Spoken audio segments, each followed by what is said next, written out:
Welcome to the Pewtercast. This is our Buc'In the News show for November the 2nd as we head into the Tampa Bay Buccaneers versus the Carolina Panthers game. It'll be the first time this season we are facing this division rival. I am Brent Allen, your host, joined by my co-host, Ren Daxt. Ren, how are the red beans and rice tonight, my friend?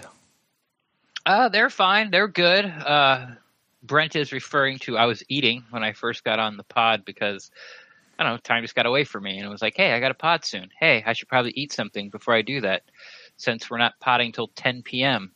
It's one of those things when I was, living alone, one Skittle dish, throwing some sausage, throwing some red beans and rice, put some water in it, cover it, come back half hour later. There you go.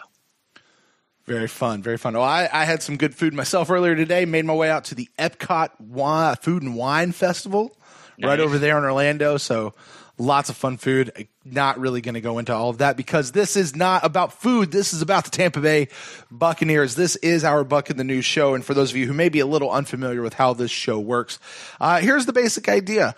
We've spent the whole week talking about the game so far. And you know what? We're done with last week's game. We've turned the page. We've moved on. This is all about everything that is coming up. But also, we've not really gotten to talk about all the things that have come out of One Buccaneer Place this week. So that's what we're going to do.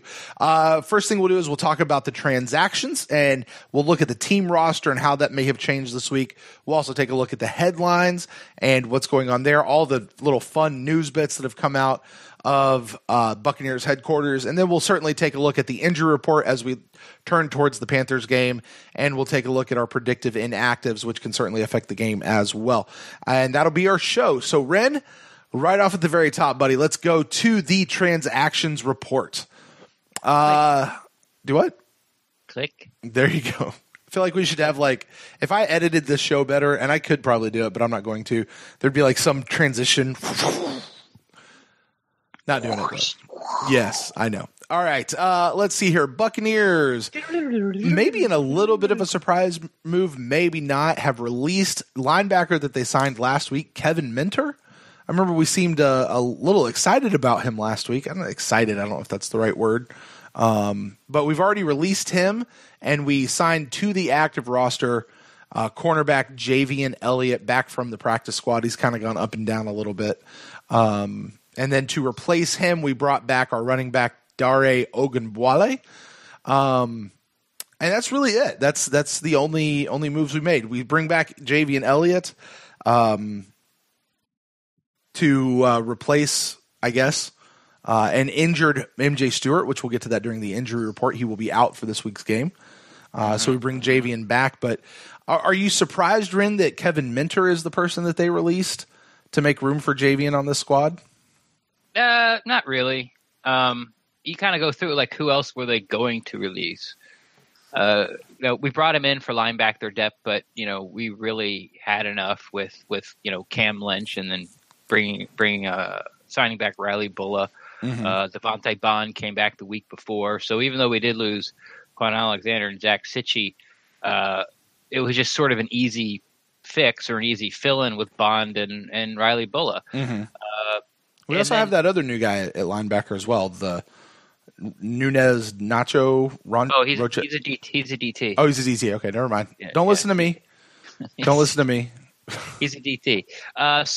But you're right. I mean, it's just MJ Stewart went down, and I'm surprised that they haven't come out and said it's season ending yet, because I guess according to his Instagram. Yeah, he was in a hard cast. Yeah, like a fiberglass cast from his toes to his knee, And it's like, hey, MJ Stewart didn't participate. Well, really?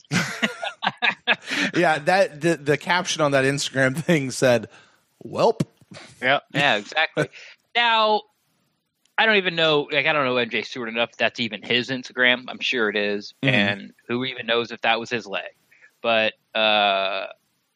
if I had to bet on it, I would say yeah. So sure. Javian Elliott's back, and this is actually a big deal for Javian Elliott because MJ Stewart has played not well at nickel corner or slot corner more than he's played well. And, Javian, when he did get in, I think it was 2 years ago, that Javian Elliott, Judah J. Barima sort of nickel hybrid package that they were swapping in and out of seemed like every week to week. He was on his guy. Had a couple pass breakups. I think I remember he recovered a fumble or maybe caused one during that 5-game stretch. Mm-hmm. So he looked good. And, who he reminds me of a little bit, just based off what to tag along with what you're saying here, is who's that guy we just released? He's with the Falcons now. Keith Tandy. Keith Tandy comes in, makes a couple of really good plays, and then can't find his way back to the field. Like 2 years later, and we wind up releasing him. But like same thing, I think with Javian Elliott. Like he came in, played pretty well, and could never find his way back to the field. Right? Yeah, it fits. I'm sure there's other things to it, but yeah, if you want to try to make a Buccaneers comp as far as the way their career's gone, Tandy's the guy. But so it's going to be exciting to see, at least for me, if Javian Elliott, like where he's at, because it has been at least a season and a half since we've seen him out there. I'm assuming he's going to play, and I'm assuming he's going to get the start. Like who else is there? It's going to start, nickel. Well, I mean, if we take a look at what our secondary looks like right now heading into the game, we've got Brent Grimes, we've got Carlton Davis, and then we've got Javian Elliott. The other two cornerbacks on this team backing him up, we got Ryan Smith, who really doesn't play nickel, and I don't think Davis is going to come down and play nickel. Grimes certainly won't come down and play nickel. And then we have this other guy that we've really not seen anything out of, Damone Harris. Isn't he a D-end? Or Devontae Harris. I don't know. It's all these guys. The guy we got from the Saints. Yeah, we got him from the Saints, and we let him go, and then we brought him back. But we have him, but we haven't really seen a whole lot of him. Now, one person that could, and somebody who was playing slot corner or the nickel corner in preseason was Justin Evans. There was a lot of plays we saw where he was coming in, filling in the nickel position. In camp, at practice, he did. Yeah, they played a lot of 3 safety. They did. So, that was back when we had Conti. That is back when we had Conti, and currently the safety situation looks like we got Justin Evans, Jordan Whitehead, and then we've got Isaiah Johnson and this kid Isaiah Adams. Johnson, blockbuster, breakout Isaiah Johnson. Remember that old video game? Where you had to it was like up at top there was. They tried to pin it. They tried to make it out like you were breaking out of prison. Uh-huh. And basically, it was just a little paddle at the bottom, and a ball would come down, and you hit it back up towards the bricks up top. Uh-huh. You had to sort of make them disappear and try to break your way out through the bricks. Oh, interesting. Okay. So it was a brick wall. Yeah. And Javian Elliott, ran into the cement wall at Ray J. Right. Or Johnson did. Yeah. I'm sorry, Isaiah Johnson. Yeah. I ruined my own joke. Way to go, Ray. There you go. But then we got this Adams guy, who surprised. He's played quite a bit. I mean, I don't know what his snap count is, but he's been contributing. Yeah, and he shows up every week, Yeah. They rotate so much back there, between the safeties. It's hard to, especially with the numbers. It's still a sore spot for me. It is for everybody.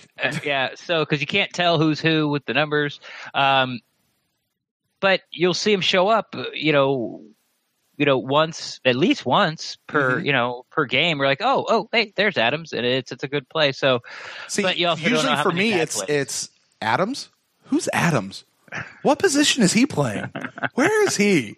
So that's what it's. But I do see him out there. Like I see his jersey. I see all this kind of stuff. So, I mean, but we don't think Justin Evans is going to come down into the slot.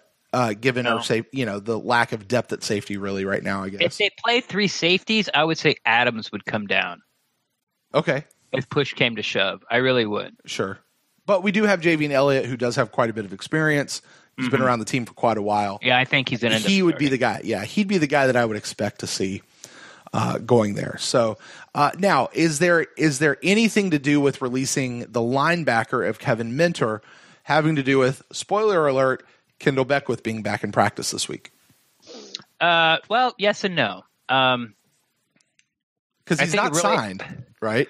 No, he's signed. He's just not on the 53-man roster. Yeah, that's what I mean. Yeah, that's what I mean.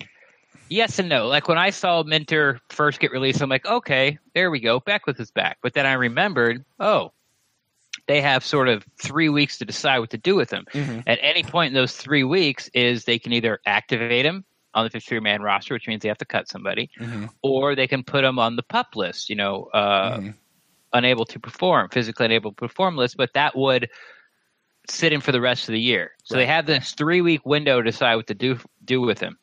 And Dirk had already said that he won't be playing, so he's not on the roster. I don't know if he's going to make the trip or not, but at least he's back practicing. Mm-hmm. So you fast forward that, and it's like, well, Minter's gone. That must mean Beck was back. But since we had MJ Stewart out, and we've been thin at corner all year, pretty much since week 1. Mm-hmm. Brent Grimes and Vernon Hargraves never played a snap together this season, like ever.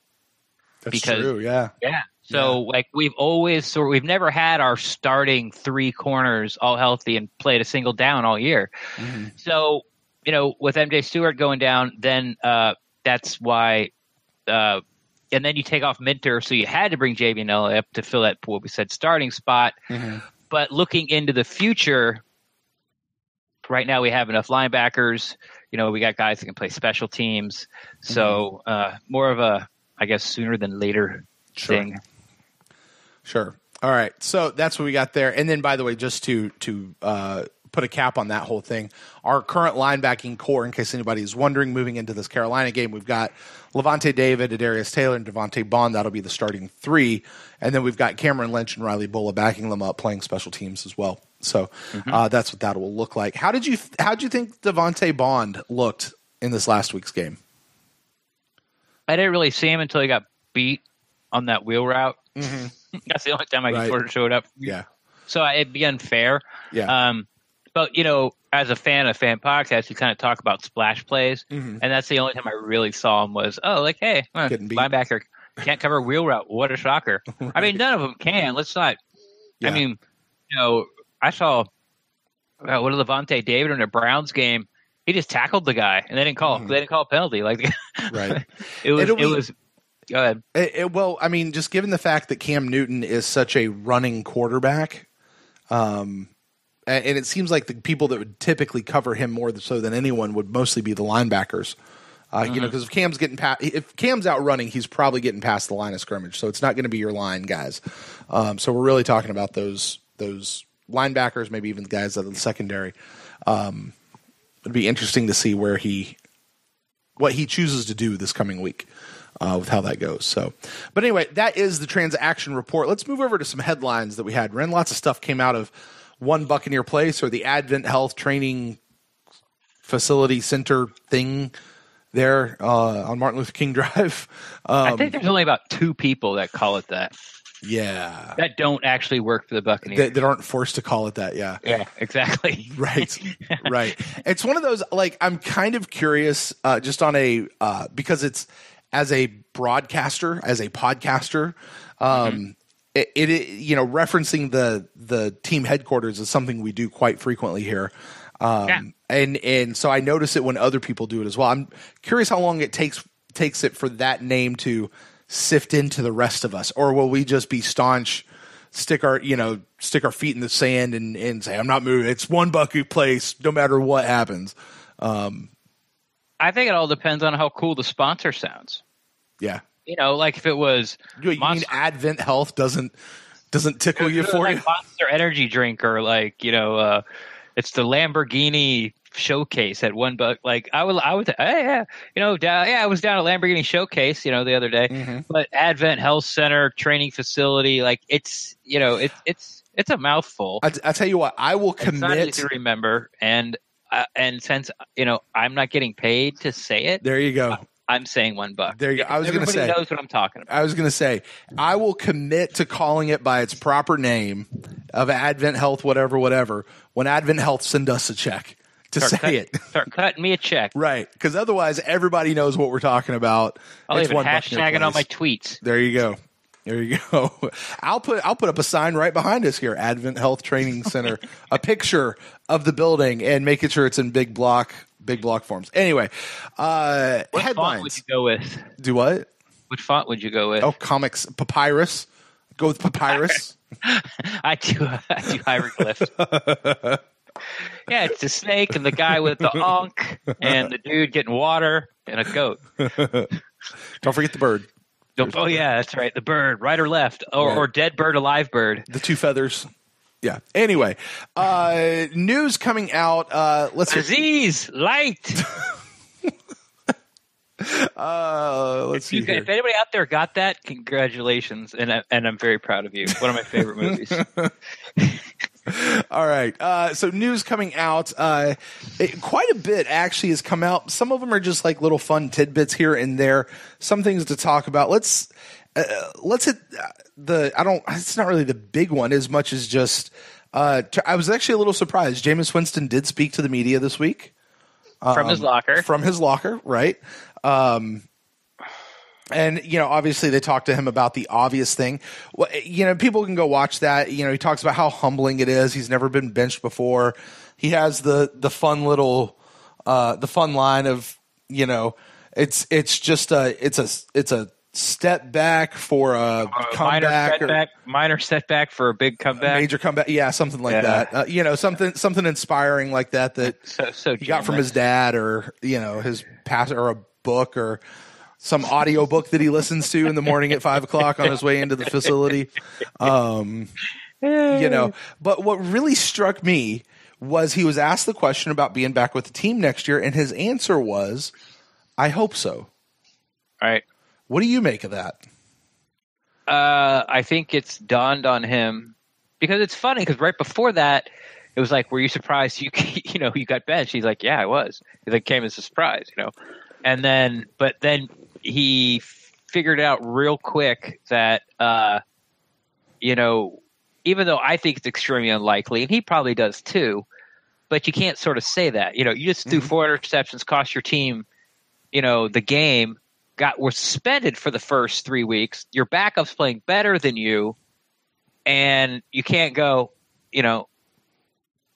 are you going to be back next year? Well, yeah, of course I'm going to be back. Like, I'm the franchise coach. Like, what are you going to say? Right. But it was very honest. He could have said something like, I would expect to, or, that's up to Coach Cutter and Jason Light, and my plans are, but, I mean, he could say, anytime you have like a coach on the hot seat, they say, no, listen, I'll be here Monday morning reviewing game film and when they get to the end of the season. And you're like, really? I mean, I'm pretty sure Greg Schiano said the same thing, right? Like, will you though? Really? Maybe not. I know you'd like to be. I understand that. No, it was honest. And it was, it's one of the rare times that you don't get these canned scripted answers from Jameis Winston, and it was, I don't know if it was good to hear or not, but not surprising though. I guess I'm not shocked by the answer. I'm a little more shocked that it came from Jameis Winston as a person. Yeah, not like a starting quarterback got benched, like or it was the wrong answer. Oh my God, what a poignant, life-changing answer! Wow, but that answer from that question coming out of Jameis Winston's mouth, that's the most surprising thing. Yeah, I agree with you. Absolutely agree with you. So he hopes he's back. All right, turning our attention. That's really, Ren, that's it for Jameis Winston talk for today. Yeah. That's it. Sure. I'm done. Yeah. And I'm going to double down with what I said on the show earlier this week. So it's not it for Jameis Winston. No, it is it. We are fans of the Tampa Bay Buccaneers, and whoever they trot out under center, that's who I'm cheering for. So, it's this week. It's go Fitzpatrick. Let's go Bucs. Let's beat them Panthers. And should that quarterback position change again, then it'll be go whoever comes out. Because I just want to see the Buccaneers win. But speaking of Fitzpatrick, this falls more in the category of fun little tidbit. Ren, I don't know that you'll have much to say about it, but did you know that the Carolina Panthers are one of only 2 teams that Ryan Fitzpatrick has never, ever lost to in his career? I'm not. That's a good thing or a bad thing? I mean, is he the Case Keenum? Is he the Case Keenum to the Panthers? The Case Keenum is to us? That's sort of like the opposite thing where it's like, hey, Joe Montana, oddly enough, he never beat the Rams. Oh, wow, that's really interesting. But to be the other way around, like, oddly enough, you've never lost to these people because you've lost to a lot of teams. Right. It's not exactly, So Interesting tidbit, but how many times he played him? That's the question. I mean, I wonder how many quarterbacks are in the league, or like what the average. Because how long a quarterback Panthers either, by the way, Brent. We should trot you out. I'm perfect. I've never lost an NFL game as a starting quarterback ever. It never will. There you go. But I wonder how long a quarterback has to be in the league before they can say that they have faced every team in the NFL.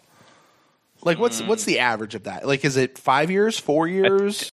You play one AFC division, you play one NFC division each year, and so does your whole division. And so that's 8 games. You got your division game, which is 6, and then you got your 2 that you play based on your record. Mm-hmm. So if you came in last place, you play 2 last place teams, obviously not from from the AFC team division that you play.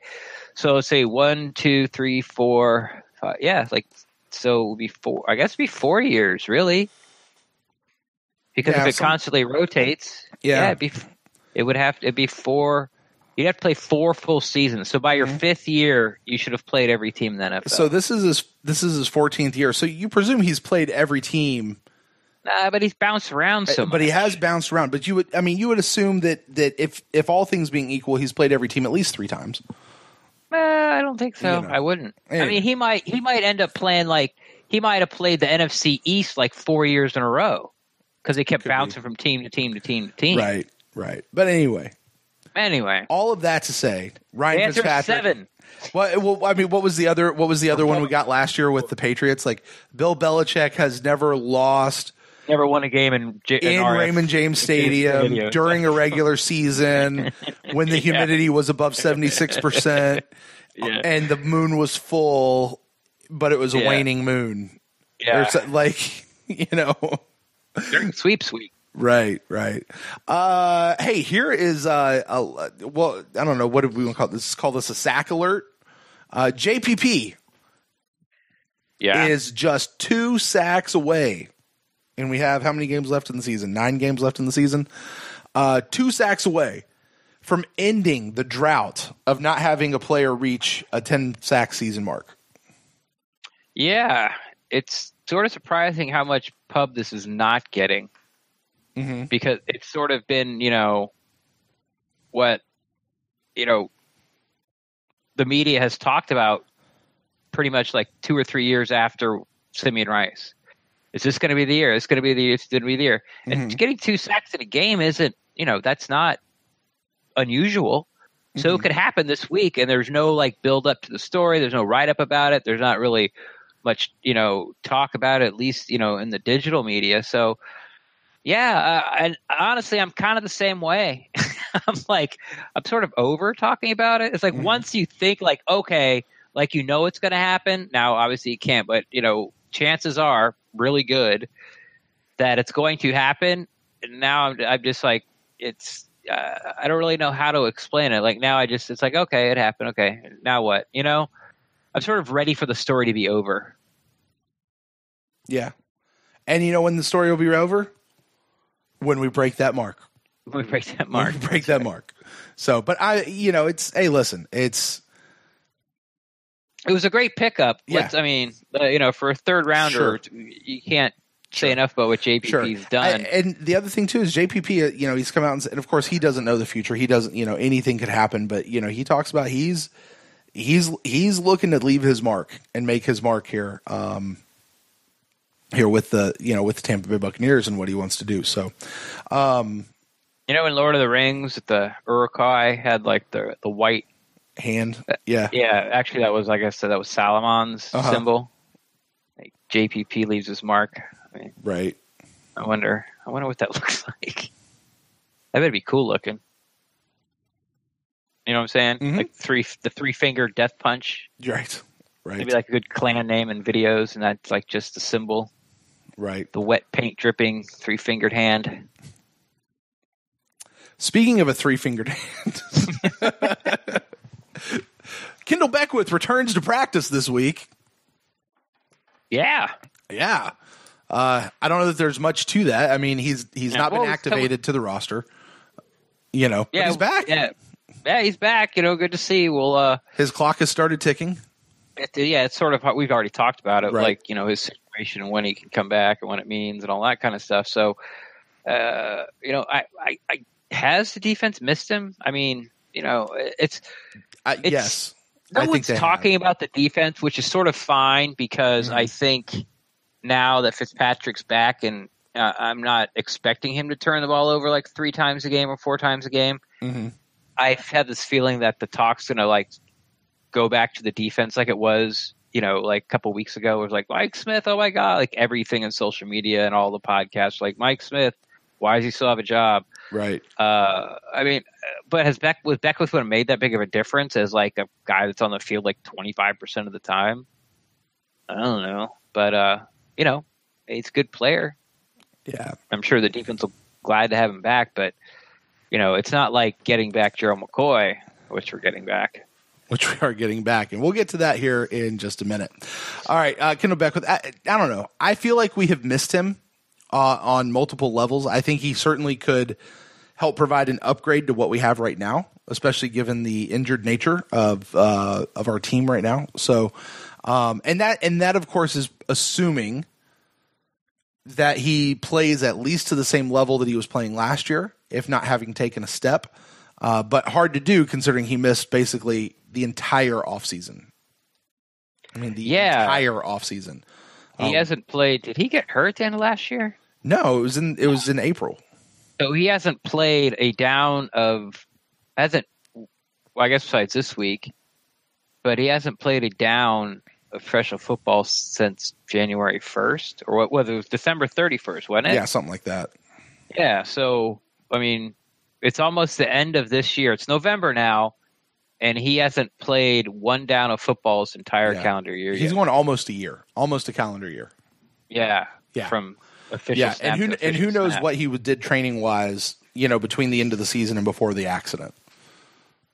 Well, all that would have went away anyway. Well, sure, but it should be something. So assuming that Kendall, and I think that's probably the biggest thing that Bucs fans that we should take as a note is I'm not expecting Kendall Beckwith to return to form from what we saw when he went away. I'd like to see him do that. I hope he does that. I hope he comes back better and stronger. But I would certainly understand if he wasn't. If maybe he'd lost a step, and hopefully he gets it back. Hopefully I'm wrong, but I don't know. I kind of look at things with a skeptical eye these days, Ren, with a lot of these guys when they come back. Like, I'll be honest, Ryan Fitzpatrick. I know you just mentioned a second ago. You said you're not really expecting him to go out and throw a whole bunch of interceptions. I'm not expecting him to do it. I'm just kind of waiting for it to happen. Right. I don't know that it'll happen this game. But I'm just, it's that I'm just waiting for it to drop. Right. Yeah, it's going to happen. And when it does happen, I will not be surprised. And dear God, I hope I'm wrong. I really, it's let's just get this solidified. Let's go forward. Let's play 9 games like we did the first 2 games. Yeah. It's like our kicker. Right. Yeah. It's like, well, he's going to miss. Right. It's just a matter of which is it, the first one, the site. Let's put a bet on this. Hey, Ren, if you wanted to put a bet on when Chandler Catanzaro admit, oh wait, we're not sponsored by those guys. Okay, I would go to T.A. Mahoney's to place your bets. Place your bet and get a burger. Pick up a life preserver and some and a cedar plank salmon. Because when you want to grill a burger on your boat that you won with your earnings from betting, one-stop shop, T.A. Mahoney's. They should send us a check now. All right, moving on. We're asking for a lot of money on this pod. I am. I just spent a lot of money at Epcot, so I need to get it back. All right, Carlton Davis on the radio show this week. What was it? The Bucs Insiders Live. Bucs Get to Know Your whatever they do. It's all access, isn't it? All access. There you go. Thank you. It's all access. Yeah, I think it's all access. Carlton Davis was on that show this week. Had a lot to talk about, but he did eventually get around to talking about some of the changes that have happened since Mike Smith has been fired. Mm-hmm. And basically what he said is there really haven't been too many changes except that they simplified things so now they can play faster. Right. Well, good Lord. Mike Smith, why? Since they got here. What happened? Right. Why? I mean, isn't this the exact same thing that we heard right before the big 5-game win streak 2 years ago? Was They simplified things? Why did we go complicated again? Like, I know you've been here, but it's like, geez. Yeah, we've been hearing the two words simplify and communication out of Mike Smith's mouth since he got here. Right. Remember, it was like, oh, it takes 5 weeks for the defense to gel. Remember that? Mm-hmm. When they were getting torched so bad his first year? Uh-huh. Oh, it takes 5 weeks to gel. Then we're at week 8. Now it's okay, what's happening now? Oh, well, we took the bye week. And then this offseason, Mike Smith, the defensive coaches, including Duffner, tore down his defense and rewrote the installs from day one. Okay, we're going to teach it a whole different way. Maybe they'll get it this time. Well, they didn't. Right. But and you just wonder that Duffner's sitting over there going, why are we doing it this way?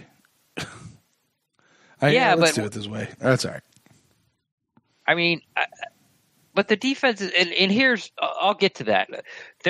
I heard this from somewhere, or I might have read it. I'm not really sure where, that Mike Smith was calling defenses that the team hadn't practiced all week, or may not even had practiced since install and training camp. Uh-huh. Now think about that. Now you got Carlton Davis, MJ Stewart, Jordan Whitehead, Justin Evans, only a second-year player. These guys out there that are are under a handful of NFL games, and you worked all week in practice on these certain coverages, and then when they didn't work, he starts pulling out these coverages that they haven't even done a walkthrough in 4 weeks, 5 weeks. I mean, no wonder why these guys are running loose. Now, I heard about that, and then Scott Reynolds from Pewter Report did on his Fab 5 where he said that, and then he expounded upon it, where he sort of ran the scenario out through his head, because apparently not only was he running these coverages that the team hadn't practiced all week, but every time a player goes in motion, every time a player goes in motion, have to do a different check. Mm-hmm. So you'd have to check through another defense. So the tight end, gets out of his 3-point stance, shifts to the other side of the line, there's a check. Running back goes in motion, there's another check. Well, by the time running back's going in motion, you're probably at 5-6 seconds left on the play clock. Right. So first off, you're trying to remember this play that you haven't heard of in 4 weeks, and now you're trying to check out of it twice. So when you hear that, you kind of understand what was happening. At least it paints a clearer picture what was happening. And I guess with Duffner, it's look, this is my defensive game plan. These are the coverages we're going to run, and these are the only coverages we're going to run. If we have to make adjustment at halftime, we will. If not, and then there was a little bit in there about how Mike Smith seemed like he really didn't have any answers when he talked to the guys at halftime. Didn't settle them down. Always seemed to be panicked, as in he understands that his defense is just getting whipped week after week after week, and it started to show, during it when he would he'd get up with the players at halftime about, I guess the way he'd address them. So, I guess that's what Carlton Davis is talking about. Let's practice these 6 coverages, and these are the 6 we're going to run. Yeah, I got to tell you, I have spent 10 years as a teacher, and there's a concept in teaching that once you're done with a unit, you can't just forget that all the way up to the final. You've got to revisit it. Right, expect you to remember it. Right, I mean, so you can't just say, "Hey, we're going to do this install," and then all of a sudden in week 8 expect to pull it out when you've not talked about it since then, and expect them to be able just to run into it. That just seems stupid and retarded. And I don't know. Well, here's the thing. Yeah. You talked about Duffner going, hey, just sitting there, with his head in his hand thinking, why are we doing this? Yeah. Why didn't anybody say that? Why didn't everybody go to Mike Smith and go, hey, I really don't think it's the best idea to start calling coverages that we didn't practice, let alone we haven't practiced for a month. Right. Or a player to say that. And if they did, they're just falling deaf ears. And see, that's the other thing. And that's what it makes me curious as to exactly I'm not saying that what Scott wrote or anything like that is a lie. It just makes me wonder how accurate all of the details of that are. And I don't know. Like I didn't read the article because his articles are really, really long. I tend to see them, skip them, maybe read the headlines real quick and move on. He said he got this information from Buccaneer players. From Buccaneer players.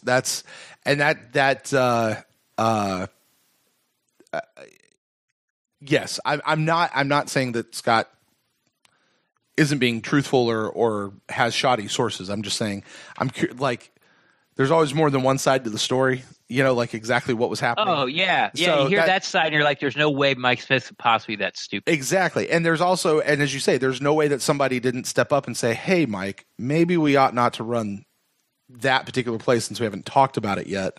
You know.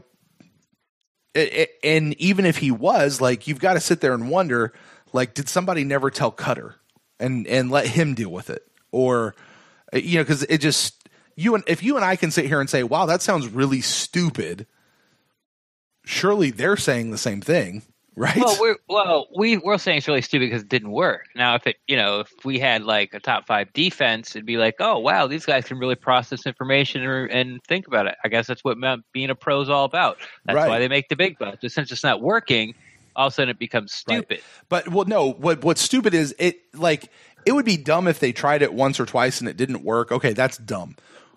What's really dumb is the fact they kept trying this for 2.5 years. You know, that's what I mean. Like for 2.5, okay, take out that half of year. So for 2 years, this has not worked. Why are we still doing this? What is going on? And at some point, somebody's got to say, you know, Coach Cutter, we're running plays that we haven't talked about in 8 weeks. And if I'm Dirk, I'm going knocking on Mike's door, going, hey, buddy, what are you doing over here? Like, and I'm sure you had a great explanation. Sure. And Cutter went, great. You do the defense. I got the offense. See ya. See you later, buddy. We're paying you head coach money. There we go. All right. You got anything else on that whole deal with defense and simplified coverages and Carlton Davis? And I think it just allows them to play faster. I think you've seen it the past 2 games. I think, oddly enough, who I think it really helped and unfortunate was Quan Alexander. Like, you really started to see like, oh yeah, I remember this guy, instead of it makes me wonder, we talk about how he would often guess on his gaps wrong, or he would shoot something wrong, or he would be in the wrong spot or something like that. It makes me wonder if some of, as the Mike linebacker, he's the guy telling everybody to move around, right? He would be the guy that would jump up and slap Vita Vea on the ass and say, move over a slot or something like that. It makes me wonder sometimes if what Quan was actually doing, and I'm not saying all the time, just sometimes, he was actually more worried about where the other guys were. And then all of a sudden he looks up and they're snapping the ball and he's just got to go. I've seen it. Yeah, is that? I've seen it. I've seen it happen. I've seen it where I even talked about it. It was the Atlanta game. Yeah. He's actually looking over. So he's facing Matt Ryan, and he's actually looking over to his right and yelling and talking about a guy. And the play's been hyped, and he's pointing and telling, and he's sort of doing a half-ass drop back. And in comes through the picture. Here comes Julio Jones on a cross route. And he sort of catch Quan sort of there he doesn't notice him until he's right in front of him. Uh-huh. So now he's already trailing. So he tries to make up the ground. Matt Ryan throws it to Julio Jones, and it's like a 3rd and 9. So it's like a 6-yard pass, and Julio Jones just gets enough yards, starts to angle it towards the sideline, the first down marker, and gets just enough yards to continue the drive. And for the first second and a half of the play, Quan Alexander is worried about who's doing what on the outside, over there on the right-hand side, while Julio Jones just crosses his face and is 2 steps to his left before he's okay, now I can go get my guy. So, it makes me revisit some of those conversations, again, like I said, that we had earlier this year, of where we're asking the question, we all love Quan Alexander, we want him to be this big, great guy, but is he really, though? Maybe not. I'm curious if that changes anything. As maybe going back and watching film and seeing those things to see if that that changes anything in that determination of how, evaluating Quan Alexander before the injury. Yeah, well, there's not enough film out there to really do it. Mm-hmm. You're gonna get a game and a half. But that half game with him. But even go through the last couple of years and see how often Quan is distracted by calling something like as the ball is being hiked, or rather than being able to focus on his assignment and where he's supposed to go. Yeah, I'm not going to do that. No, I'm not either. I'm just. No, I don't. I hate to say I don't care that much, but I don't care that much. Like that's the job for other people who do. But I'm just saying it makes me curious. So if anyone out there loves doing that kind of stuff, send us a check to do it, right, and do the work, have it done. We'll just read the answers for you right here on the Pewtercast. Yeah. Hey, we'll even let you call in. There you go. All right. Last bit. It's kind of, I guess, the big bit. We might have buried the lead a little bit here on this, Ren. But the trade deadline for the 2018 season has come and gone this past week. Buccaneers made absolutely no moves, so to speak. They released Minter. They did release Minter, yeah. But they really made no moves as far as trades. A lot of people very pissed off about this whole thing. Does come out that turns out they received, I just don't get that. You and I have never gotten this because we've said this. We said this last year when it came up to the trade deadline. We said this in the offseason when people started doing trades, and you'd see that meme of somebody like poking something with a stick saying, "Come on, Jason Light, do something." And you're like, dude, you don't know what he's actually doing or not doing. He could be like, case in point, it comes out not 24 hours later, the Buccaneers were trying to get Landon Collins, the safety out of New York. It's just New York wanted a second round and a 7th round pick for it, and the Bucs were like, "Yeah, we'll give you a 3rd." Yeah, because he's a safety, right? And here's what you don't know: you don't know how that phone call went. Like, did Jason Light call up and say, "Hey, we're interested in this guy," and they said, "All right, here's what we want: is a second and 7th," and they said, "Well, how about a 3rd?" No thanks. Click. Or did Jason call and say, "Hey, I'll give you a 3rd for Collins," and they went, "Nope, that's okay." Click, and turns out what they were looking for was a 2nd. You know what I mean? Like, I don't know how much negotiation goes back and forth with that kind of stuff. Lots of clicking, apparently. Because they still use the old phones that click. Yeah. Click. You ever think of like doing like an angry hang up with somebody on an iPhone? Man, get out of here! I can't believe that's it. Boop. No, you can't slam the phone down with an iPhone anymore. You can slam the iPhone down, and then it'll crack. Yeah, get insurance and stuff. There you go. Yeah. But I think it's just that's just the way it's gonna be. Yeah. It's like watching Buccaneers Twitter on game day. Like, just don't save yourself. Don't do it. There's gonna be people that are gonna react, and man, it was bad. It was bad this weekend, or last weekend. But yeah, and I'm sure were other people he called. I know we've talked about the JPP trade, but there was no talk about that. Like, it was just out of the blue. No, yeah, it was very secret. It was like we all kind of woke up and went, "What?" It was like, "What? JPP is a Buck? What? Right. For a 3rd? What?" Like, they've been talking about that for 3 weeks now, and nobody. Yeah, I think it was 3 months or 3 months. Yeah, something like that. Like they started talking about it back at the combine, right? So yeah, he's always doing his job. I don't know how many times Dirk Cutter has to tell you that. Like, they're always updating the files. They're always looking, and you can just see it by every week. There's like 2 or 3 practice squad moves, Sure. About dropping guys and picking guys up and bringing. Oh, Minter. Oh yeah, I forgot that guy even played. And he played one. He dressed, got in some special teams, right? And now he's gone. I mean, you talk about updating the practice files. News bit came out from Greg Allman this week that the Buccaneers are actually working out other punters. Yeah. Now he listed Brian Anger had his best punting season a couple years ago. Yeah. But he is now ranked 24th in the NFL on average, and then 27th in net average as a punter, which is pretty low. So they brought in they had 3 different punters in: Justin Vogel, Jeff Locke, and Ryan Quigley. One guy was with the Packers, another guy was with the Vikings, and then another guy was with the Lions for a while. so the question being, is this, are they looking for a replacement and upgrade for Bryan Anger, or are they just quote unquote updating their files? Yes. Both can be true, right? I mean, listen, we say, I said that on the show this past week. I'm glad to upgrade any position. Like if we can get an upgrade, great. But I'm not looking at this if I'm Bryan Anger saying, "Oh, my job is in super big jeopardy." Like, but anyway, as you say, they're always updating the files. The other bit that kind of came out around this whole trade deadline is, turns out the Buccaneers did receive plenty of phone calls apparently about Deshaun Jackson, especially after the rumors of the trade request surfaced this past week. And they even got one from Jacksonville about wanting to trade for Ryan Fitzpatrick. But in both cases, the Buccaneers held firm, saying no, they weren't interested in anything. They're in a win now mode. A lot of people taking issue with the idea of them being in a win now mode. Yeah. Yeah. Yeah, they did. Yeah, a lot of people made fun of that, but I think it's just sort of a poor phrasing. Mm-hmm. It's basically that they still think they can have a shot to make the playoffs. Sure. Is what that means.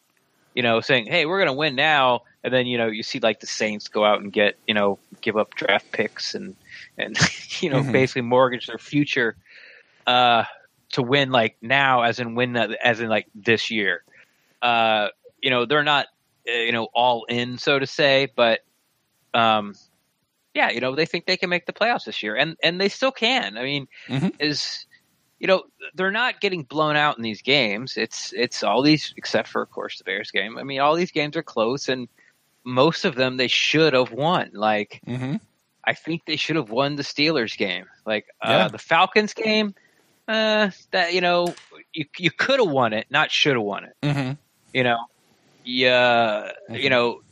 The Browns game, you were in control the whole entire game. It just got close at the end, and thank you, kicker. Mm-hmm.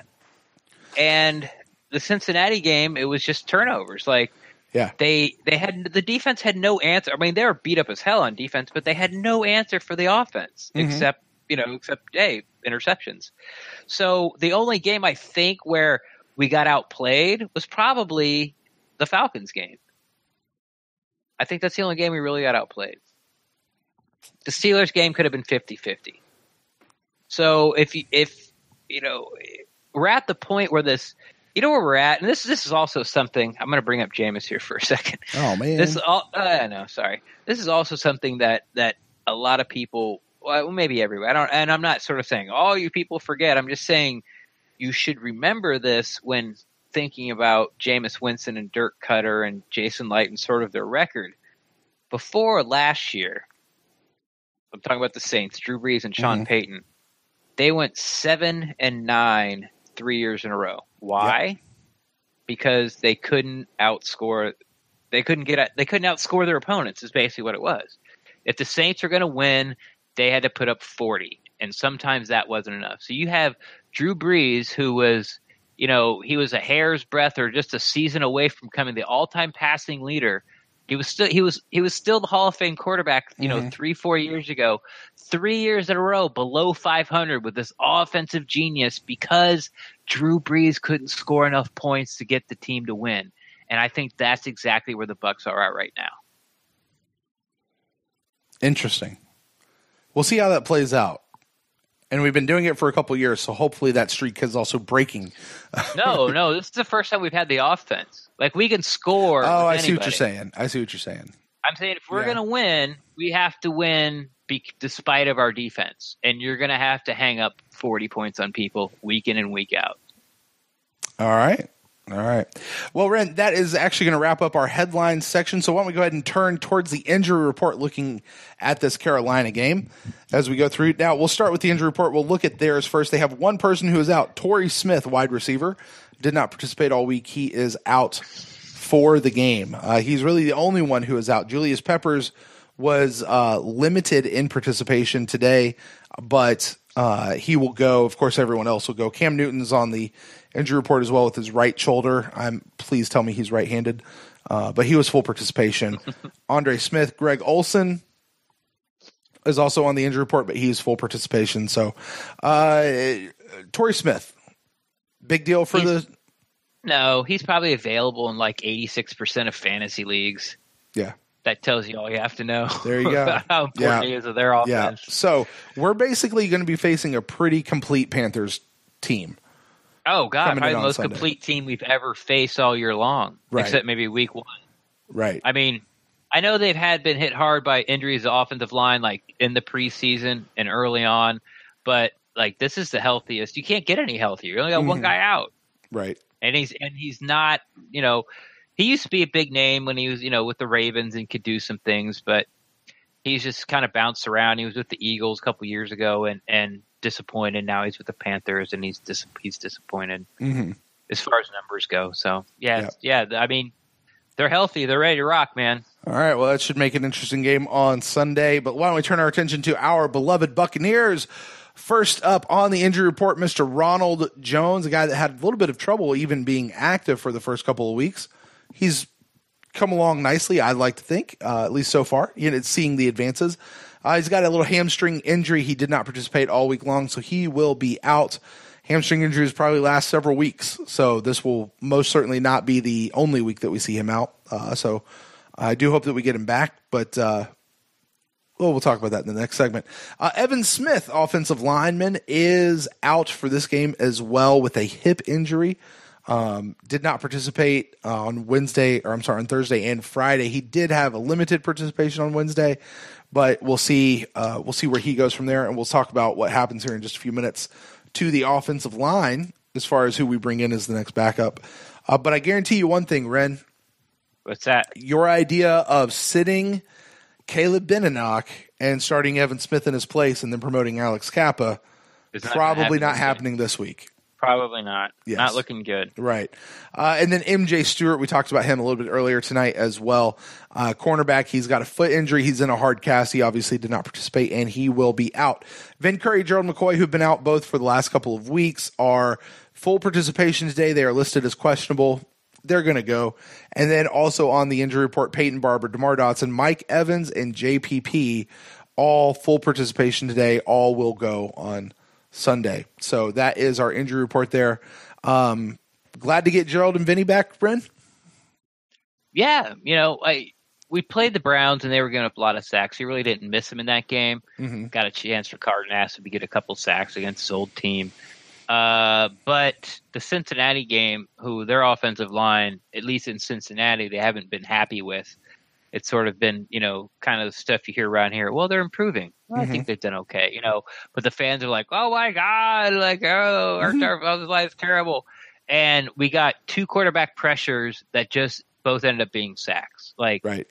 That's awful. I know I say it, so I could make a 40-yard kick or I could return kickoffs. But, I have a feeling that if I could go and pick 4 guys, and if we ran 50 plays or 30 pass plays, that we could probably get 2 pressures. Just by attrition alone. You got to stumble into a pressure.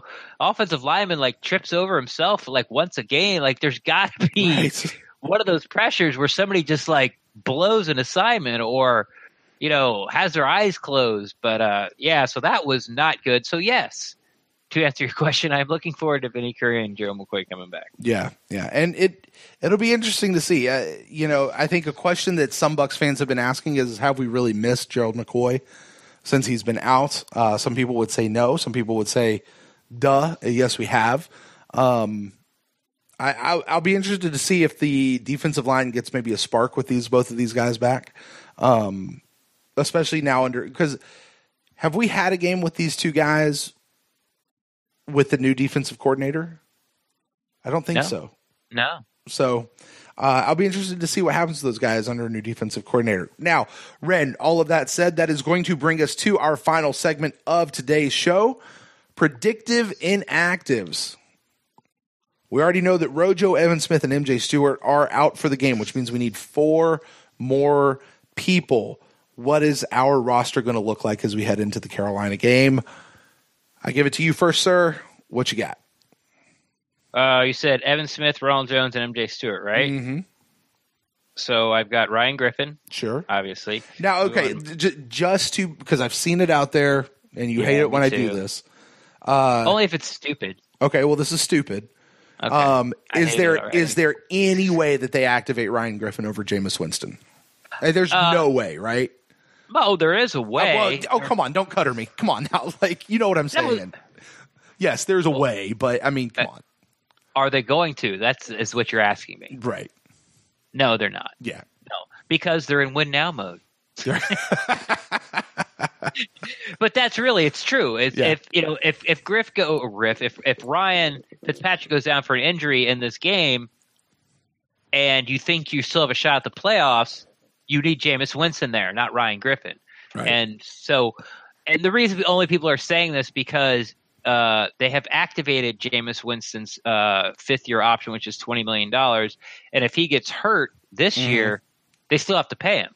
Right. So, like, he could get a season career-ending injury on the field. It's got to be pretty grotesque to be career-ending. But say that he does, the Bucs still owe him this money. So people are kind of thinking like that. I think that's the wrong way to think. Yeah. It's sort of like a loser's mentality to me. It's like, hey, it's great if you're in the insurance business, sort of like safety first, but we're not. We're Brent, me, you, and the other 53 guys. It's a collision sport. These things are going to happen. So no, the very long answer is no. They are not going to They're not going to inactivate Jameis Winston and activate Ryan Griffin. And might I say, nor should they. Yeah, nor should they. Right, because I mean, truthfully, like, we're here to win a game. I'm not here to worry about next year. We're here to win this particular game. And if something happens to our starting quarterback, Ryan Fitzpatrick, who is the next best person to go in? Jameis Winston or Ryan Griffin? Oh, you're asking me? Yeah. I mean, it's sort of rhetorical, but I mean, I don't know. I haven't seen Ryan Griffin play. It is very true, but Stringer from San Francisco last night. The Mullen guy. Yeah. I saw your tweet where you're like, imagine that the Tampa Bay Buccaneers passed on Nick Mullen too.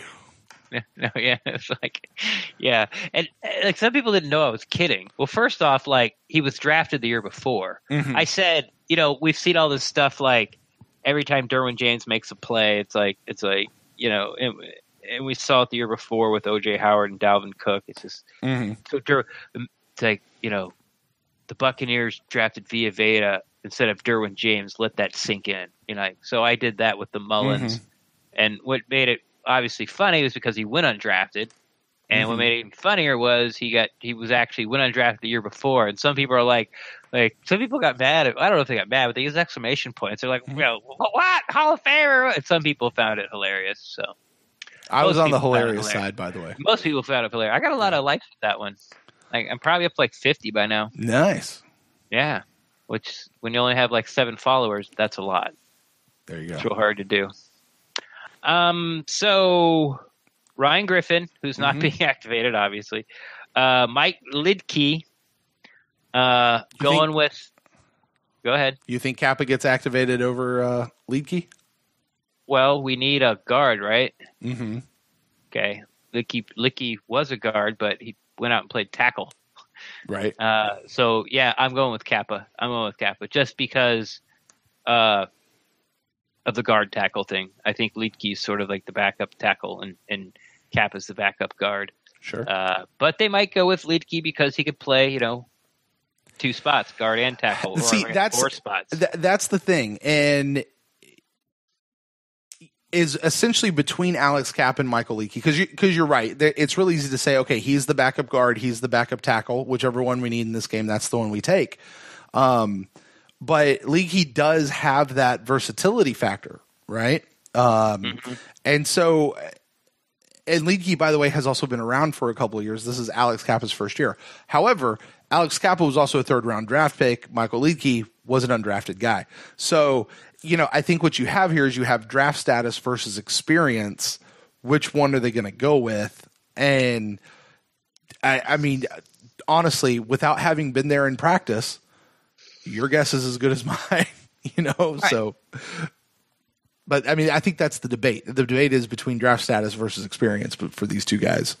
Or but Lidkey, you would think in theory can play like 4 spots, right? Since he has been a guard, he's been hanging around the Buccaneers practice squad, inactive list for a couple of years now, and this Dirk Cutter talked about it a lot during training camp, where how much they were impressed with Lidkey because they were short on tackles, right? To get to the preseason. And Lidkey's like, I'll go out there and play tackle. And that's how he made the team. Yeah. He made the team by being more versatile and going out there and playing like yeoman's work snaps for the last, 2 preseason games because of no depth at tackle. And of course, you don't play your starters at all in the 4th game. Right. So I think that's more where the question is. Is it because they're probably about the same as far as talent. I mean, right now, as far as development, but it's what I've been trying to speak it into existence with Alex Kappa getting activated week after week now for like 2-3 weeks, and I think it's finally it's seeping into the ether. Yeah, so it's finally where it does. It's just not me just wishing for it. Like there's actually a path now. And so I'm taking it. So, yeah, no Lidkey. Kappa makes it. All right. Then I'm going with Damone Harris, the guy the defensive end who has been inactive since we got him. I'm not really sure why we got him then. And then well, I think we brought him back when Vernon Curry got hurt. Like, he was on the team, and then he was off, and then I think he came back right after Vernon Curry got hurt. Yeah, but if you're going to inactivate him, why did you – anyway, because we reactivated Noah Spence, right? But it was, I don't know. It's one of the few guys that they've brought back on the 53-man roster that has also been inactive. Like Adams played right away. Harris, the other Harris, Devontae Harris played right away. Nunez Roches played right away. I said Adams already. Like everyone we sort of picked up off the street. I mean, Minter. He played special. Like they're all active, and this guy's been back, and this is his 3rd week, at least if I'm correct on being inactive. This is his 3rd week in a row being inactive. So this is more of a pattern thing than anything else. I don't know anything really about him or how he's doing. And the last one, it's come down to Justin Watson, who for some reason I don't know why I keep trying to sit the guy. I think he got his first catch last week. Yeah. And you keep telling me that I shouldn't do that because week after week, once he's been active, he's stayed active. Right.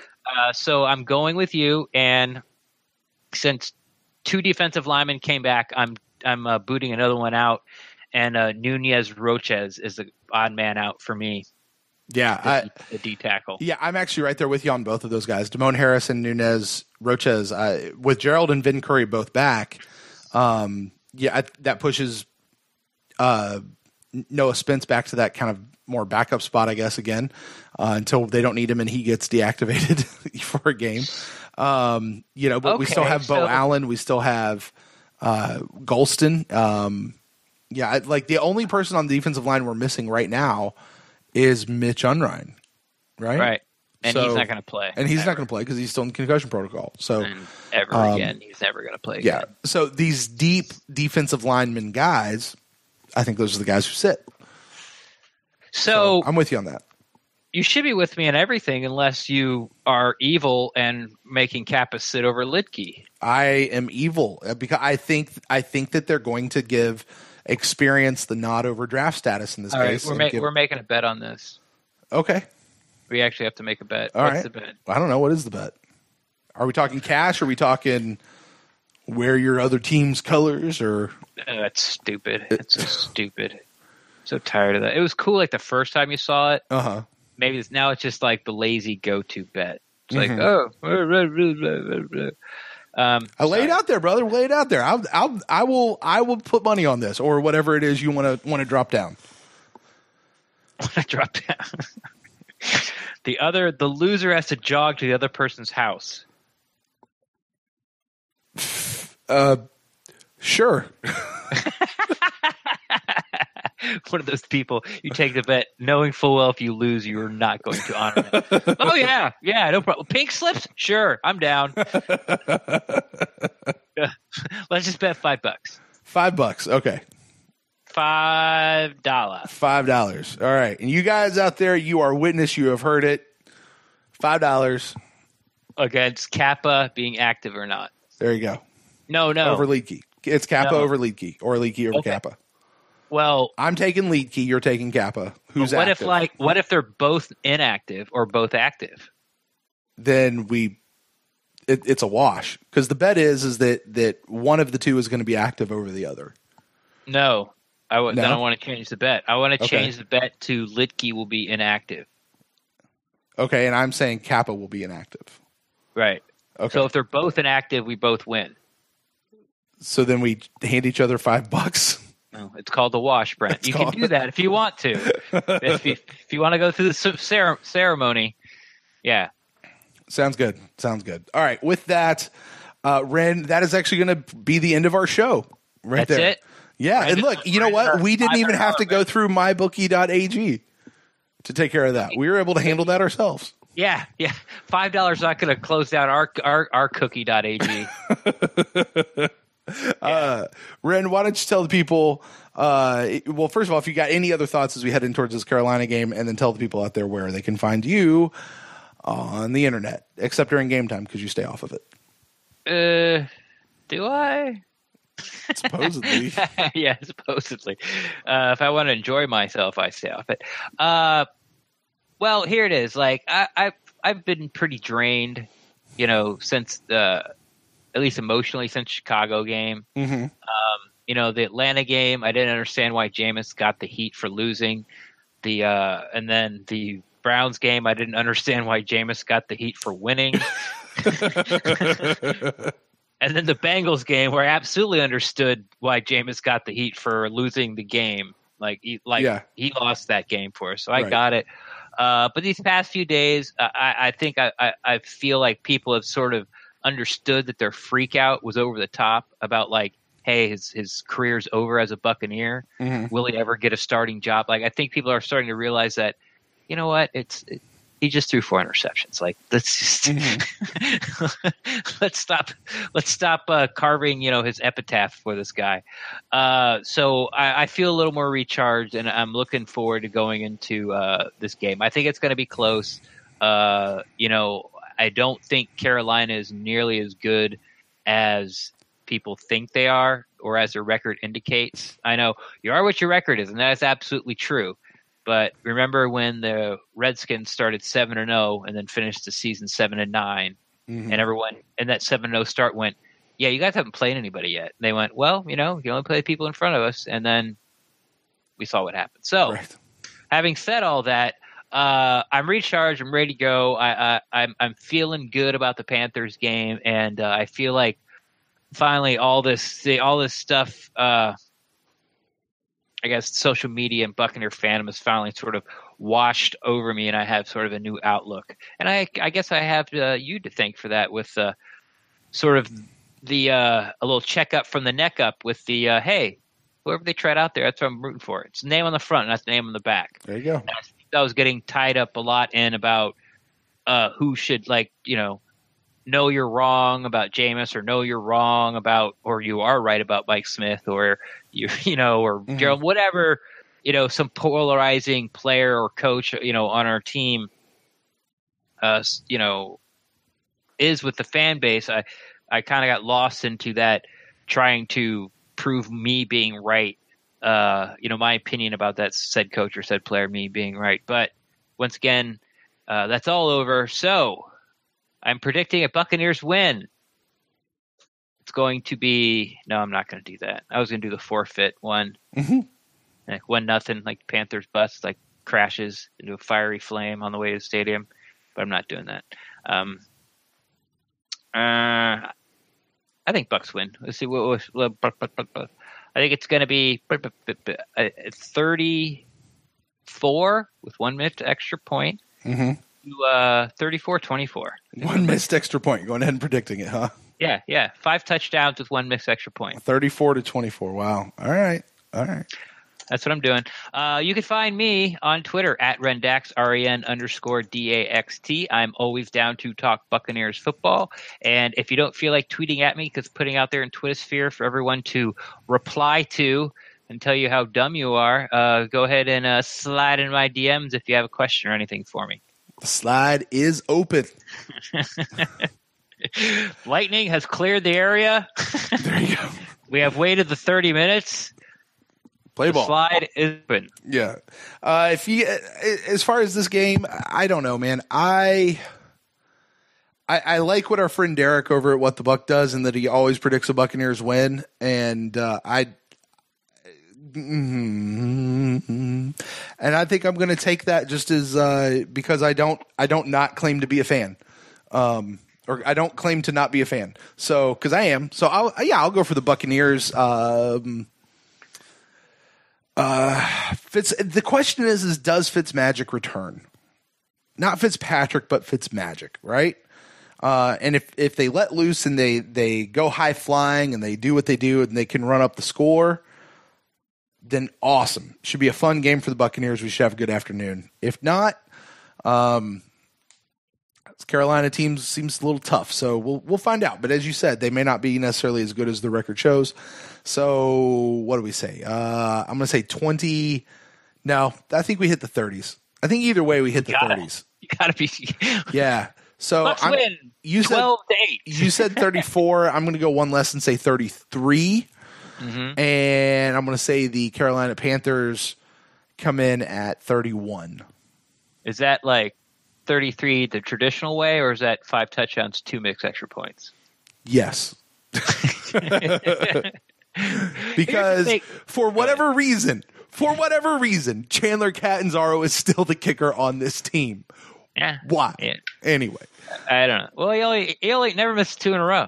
Yeah, well, so he made his last 4, so it's about time, right? Here's my thing with that I've seen with Fitzpatrick, the Fitzmagic that I've seen. When he, people have said he's playing with house money, like all this is bonus time, and he's playing loose and free and all this kind of stuff, which is all true. But when the pressure has been on, he hasn't had his best games. Like, right. He goes in against New Orleans. Look, I'm just here to play these first 3 games, whatever. Mm-hmm. Goes in New Orleans, wins big. We don't win big against the Eagles, but he has a monster game passing. Now it's the Steelers game, and this is his last game. Now there's a little bit of pressure on. Now there's talk about, hey, he could stay the starter, and he's like, I kind of would like that actually. Yeah.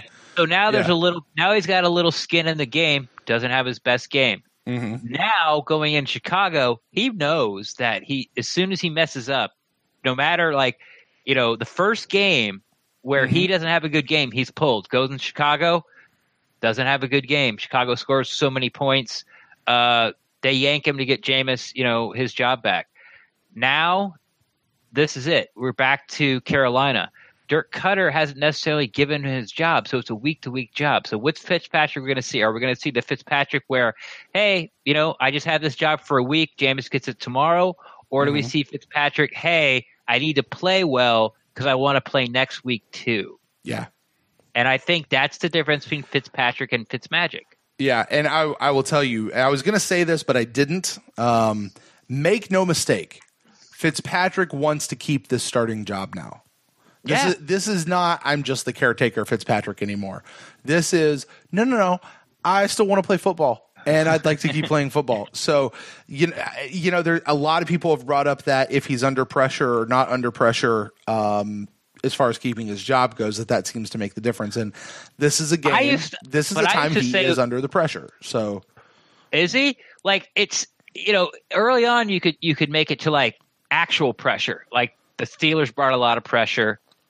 But the second half, he responded. Mm-hmm. The Bears brought a lot of pressure, didn't have a chance in the second half. And then he comes against Cincinnati where it's like, well, there was a little bit of pressure. Yeah. He did make a fantastic move on that 2-point conversion to sidestep that guy because he was dead to rights. I think most of but pressure-wise, as far as like I'm, we're down 18 points. we win, we lose, I throw a pick. It doesn't matter. Mm-hmm. You know, I'm just gonna go out here and sling it. You know, I'm gonna do the best I can, and chips, you know, fall where they may. does pretty good, and you know, but the talk I think that most people are talking about when they say it is the mental pressure. Pressure of losing your job. Yeah. I think that's what most people, when they talk about it, when they talk about the difference between Fitzpatrick and Fitzmagic, I think that's what they're talking about. So, we'll see how much truth there is to that come Sunday, actually, and we'll see what happens. So, with that, Ren, if anybody wants to get a hold of me personally, you can find me at Brent Allen Live across all the social medias, and the show is at the Pewtercast on Twitter and on Facebook. You can find us at thepewtercast@gmail.com if you want to send in an email. And please be sure to join us for the Instant Cast, 10 o'clock Sunday night. We will be going live on YouTube and our Mixler platforms, so you guys can join us there. The phone lines will be open to discuss the Carolina versus Bucs game. Hopefully it is a happy show and not a sad show. And so until then, Bucs fans, we will see you. And as always, go Bucs.